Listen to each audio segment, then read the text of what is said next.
안녕하십니까, 문틀란TV입니다.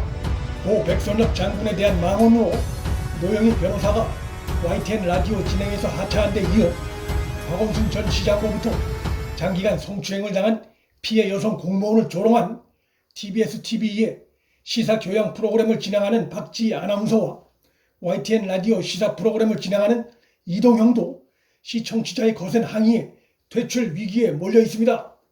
엄격한 방송법 규제를 받는 공중파 방송의 특성상 이들이 현재의 진행자 자리를 오래 유지하긴 어려울 것으로 전망됩니다. 방송법은 사회의 공통의 가치관과 실정법을 기반으로 하고 있습니다.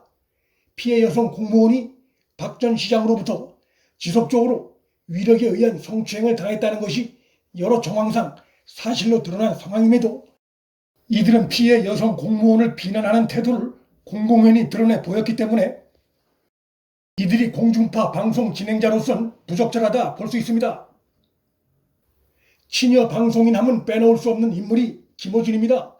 그도 방송 하차 위기에 몰렸습니다. 이번엔 여권 진영에서도 곱지 않은 시선으로 김어준을 바라보고 있어 그의 퇴출도 시간 문제인 것으로 보입니다. 방송심의소위원회가 15일 TBS 김어준의 뉴스 공장이 방송심의 규정 객관성 조항을 위반했는지 심의한 결과 의견 진술을 결정했다고 밝혔습니다. 의견 진술 결정은 방송 제재에 앞서 제작진의 의견을 들어보는 절차로 제재를 위해 거치는 전 단계라 할 수 있습니다. 의견 진술을 거친 프로그램이 방송 제재를 피해간 경우는 거의 없습니다.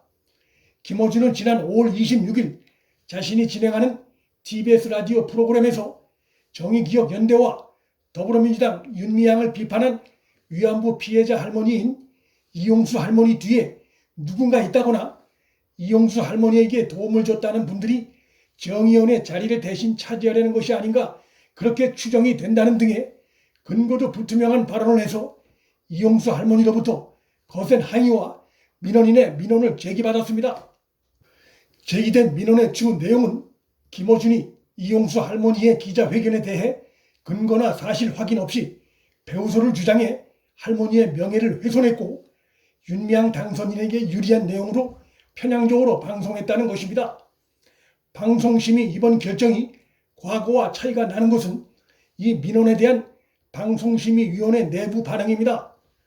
방통심의가 이 안건을 방송자문특별위원회에 자문을 구했는데 투기위원 11명 가운데 무려 9명이 심의규정 위반을, 2명만이 문제없음을 주장했습니다.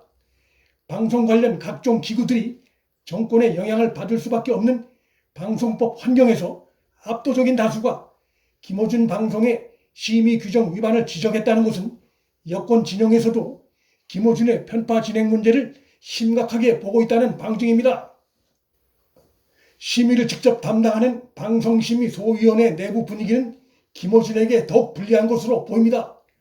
방송소위 심의위원 5인 전원이 TBS 교통방송 관계자 의견을 듣는 의견 진술 절차를 결정했습니다. 이 얘기는 방송소위 심의에서 여야 만장일치로 김어준 프로그램에 대한 징계를 사실상 결정했다는 의미입니다. 5인의 방송소위 심의위원회는 정부 여당 추천 3인, 바른미래당 추천 1인, 미래통합당 추천 1인으로 구성되어 있는데 이들 중 여당 추천 심의위원인 강진숙 위원은 김어준이 의혹 제기를 사실인 것처럼 단정해서 발언했는데 사견임을 명확히 드러내지 않았다고 지적했고 위원장인 허미숙 역시 김어준이 3가지를 추정했다. 방송에서는 본인 생각만을 근거로 이야기를 전달하면 오해가 생긴다. 김씨 발언 중 이용수 정의원 고문 해명과 다른 부분이 있다고 지적했습니다. 역시 여당 추천 심의위원인 이소영 위원도 진행자는 여러 주장의 중심을 잡아야 하는데 중심에서 많이 벗어났다고 지적했습니다. 여야가 공히 이런 정도의 질타 분위기면 김어준이 징계를 피해 나가기 어렵다고 봐야 하고 특히 이번엔 중징계가 나올 가능성이 높아 보입니다. 그렇게 보는 데에는 TBS 김어준의 뉴스 공장이 4기 방통심의위에서 받은 법정 제재는 벌써 5건에 달합니다.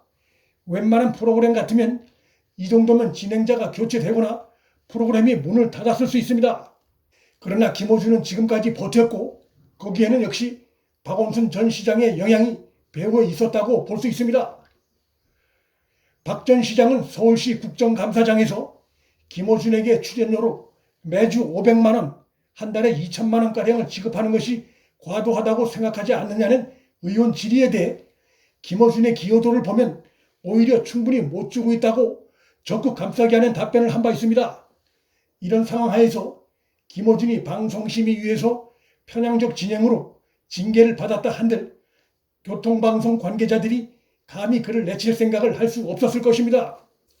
그런데 상황이 크게 달라졌습니다. 박 전 시장의 사망으로 서울시에 남아있는 고위직 공무원들은 현재 자기 앞가림하기도 바쁜 상황입니다. 서울시나 교통방송 내부에서 박 전 시장 눈치 볼 일이 없어진 것입니다.